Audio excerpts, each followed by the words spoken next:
Hi, I'm Stuart. Welcome to my YouTube channel. Welcome back. Thanks for viewing my video. In this video, I'm going to show the books I borrowed during a recent library visit, and I'm going to open some book mail. I mostly borrow books from the library to show demand. I try to do my part to show demand the library. I know I'm only one person, so I can only do a little bit, but I do what I can.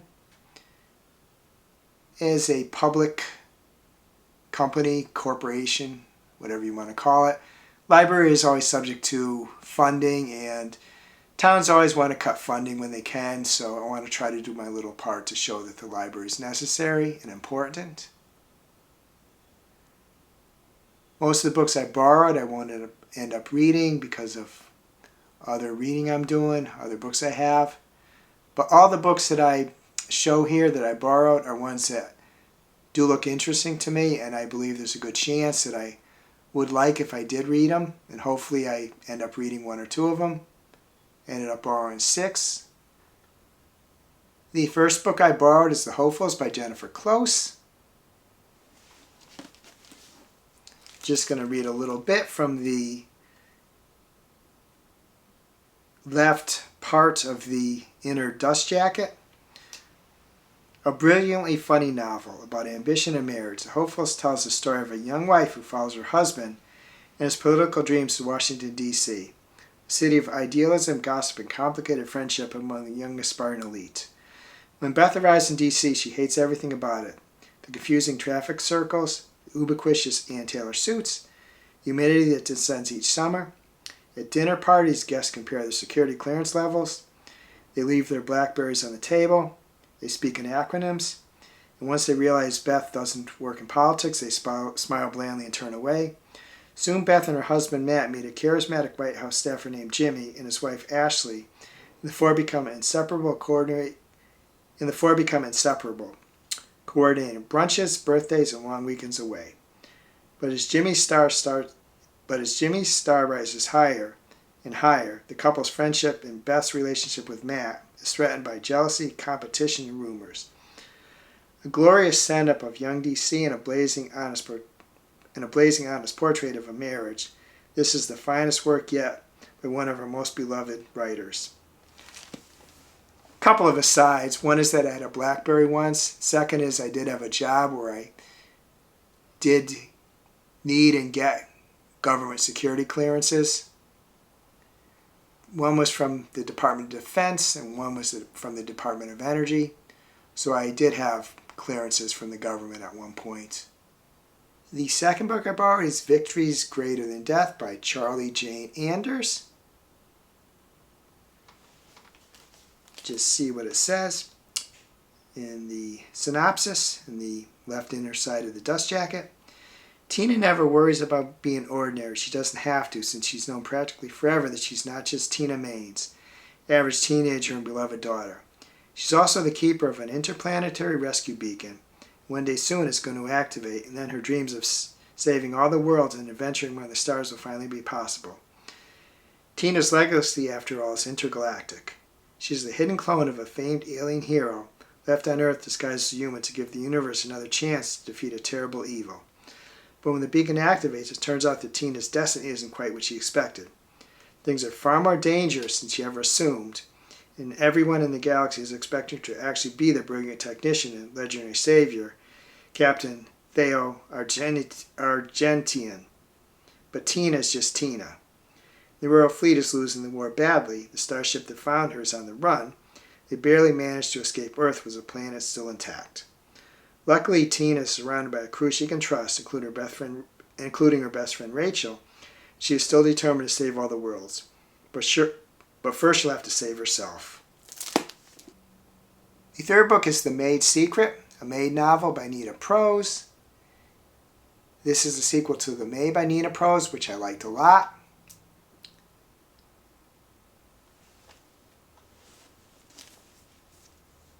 Just going to read what it says on the left inner part of the dust jacket. A wedding, a heist of secrets. Molly Gray's life is about to change in ways she could never have imagined. She is now the esteemed head maid and special events manager of the Regency Grand Hotel. Two good things are just around the corner. Taping of the hit Antiquities TV show Hidden Treasures. Even more exciting, her wedding to Juan manual. When Molly brings in some old trinkets to be appraised on the show, one item is revealed to be a rare and coveted artifact worth millions. Molly becomes a rag-to-riches sensation, and a media frenzy swirls as she prepares to sell her priceless treasures. Then on auction day, the treasure suddenly vanishes, and Molly and her friends find themselves at the center of the boldest art heist in recent memory. But the key to this mystery lies in the past, in a long-forgotten diary written by Molly's gran. For the first time ever, Molly learns about her grandmother's secrets, that she was born into a wealthy family, fell head over heels in love with a young man her parents deemed below her. As fate would have it, Gran's greatest love was someone Molly knows quite well. A spirited heist caper and an epic love story, The Maid's Secret is a spellbinding whodunit that will capture your heart. Of all the books that I'm going to show here, this is the one I'm going to make the most effort to read. The fourth book is the Mary Shelley Club by Goldy Moldavsky. I'm just going to read what it says in the back. Club rules. The Mary Shelley Club is a secret. Everyone gets one fear test that all members must self-execute. You must perform the task assigned to you. No exceptions. You must pick your target before the test starts. That's your 8-ball. You must scare everyone else in the room, but if you don't sink your 8-ball, you fail the test. The game isn't over until everyone's had their turn. A member of the club may never be a target. A fear test ends when your target screams. The fourth book is Get Real, Chloe Torres by Crystal Maldonado.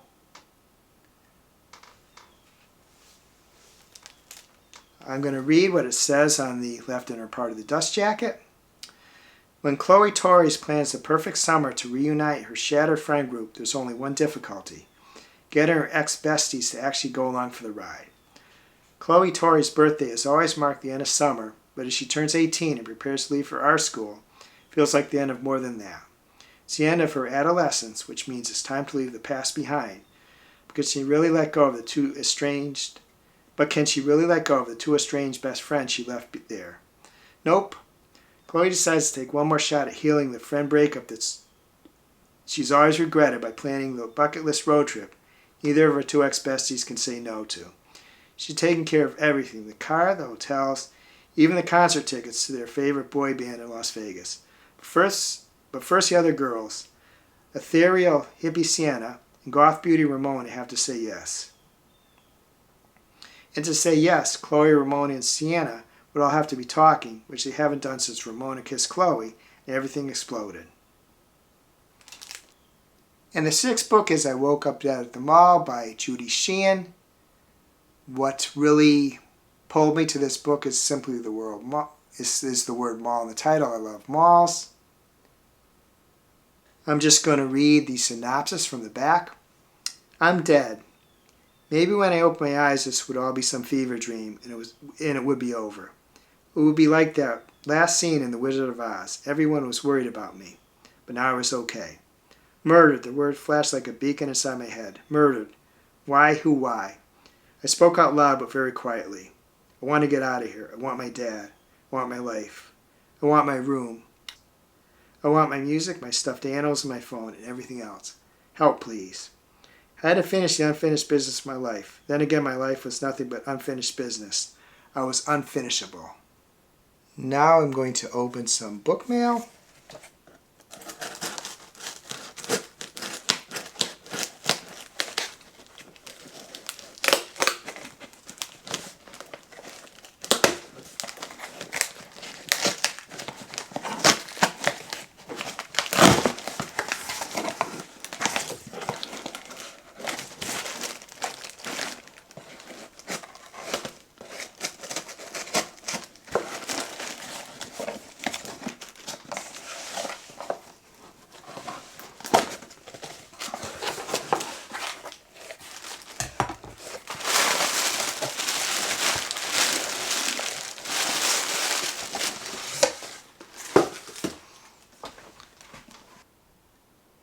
These are two books I got as part of a ticket to a virtual event where Lynn Painter and Ali Hazelwood discuss Lynn Painter's re-release of Better Than the Movies, the collector's edition.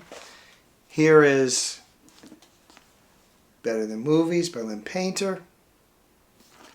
It's a very nice edition. Comes with bookmark. The inside looks really nice here. Sprayed edges.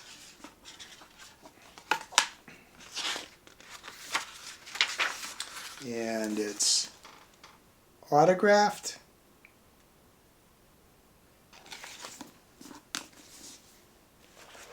And also Ali Hazelwood's Two Can Play. Includes an all-new bonus chapter. A signed insert. Don't like these as well as signing in the book directly, but still, it's pretty cool.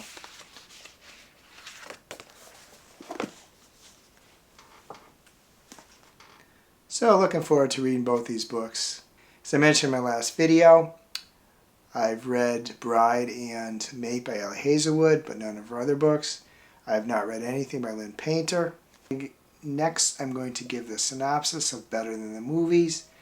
There's not actually a synopsis in this book, so I'm going to look at Storygraph and get the synopsis from there.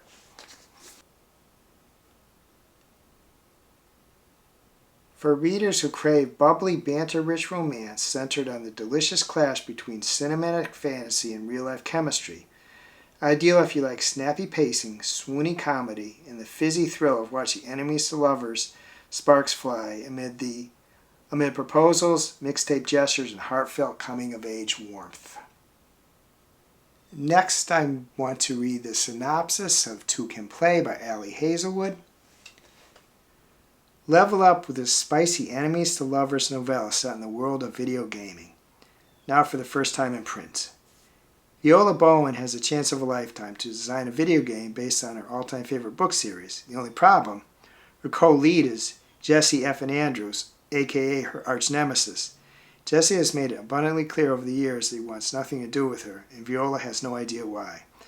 When their bosses insist that a wintry retreat is the perfect team-building exercise, Viola can't think of anything worse.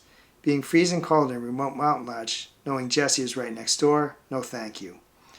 But as the snow piles on, Viola discovers there's more to Jesse than she knew, and he builds, including in more ways than one. Includes an all-new bonus chapter. If I didn't say, I'm not sure I said, but the virtual event was a Barnes & Noble virtual event. So the books that I showed from Lynn Painter and the books that I showed from Lynn Painter and Ali Hazelwood were from Barnes & Noble. Now I have a package from bookshop.org.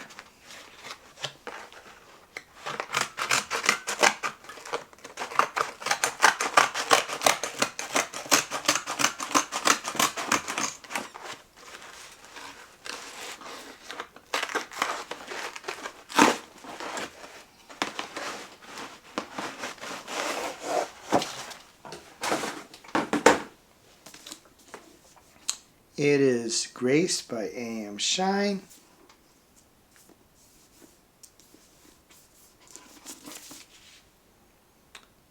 This is a book I got as part of the Irish Readathon.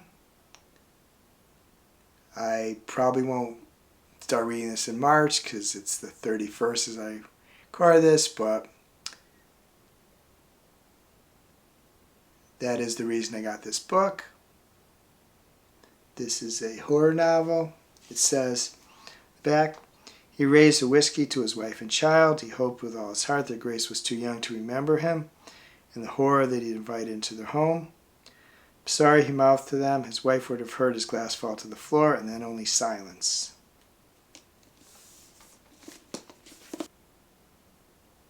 I would be interested in knowing any books you got recently, whether from the library or books you bought or some other method, somebody gifted them to you.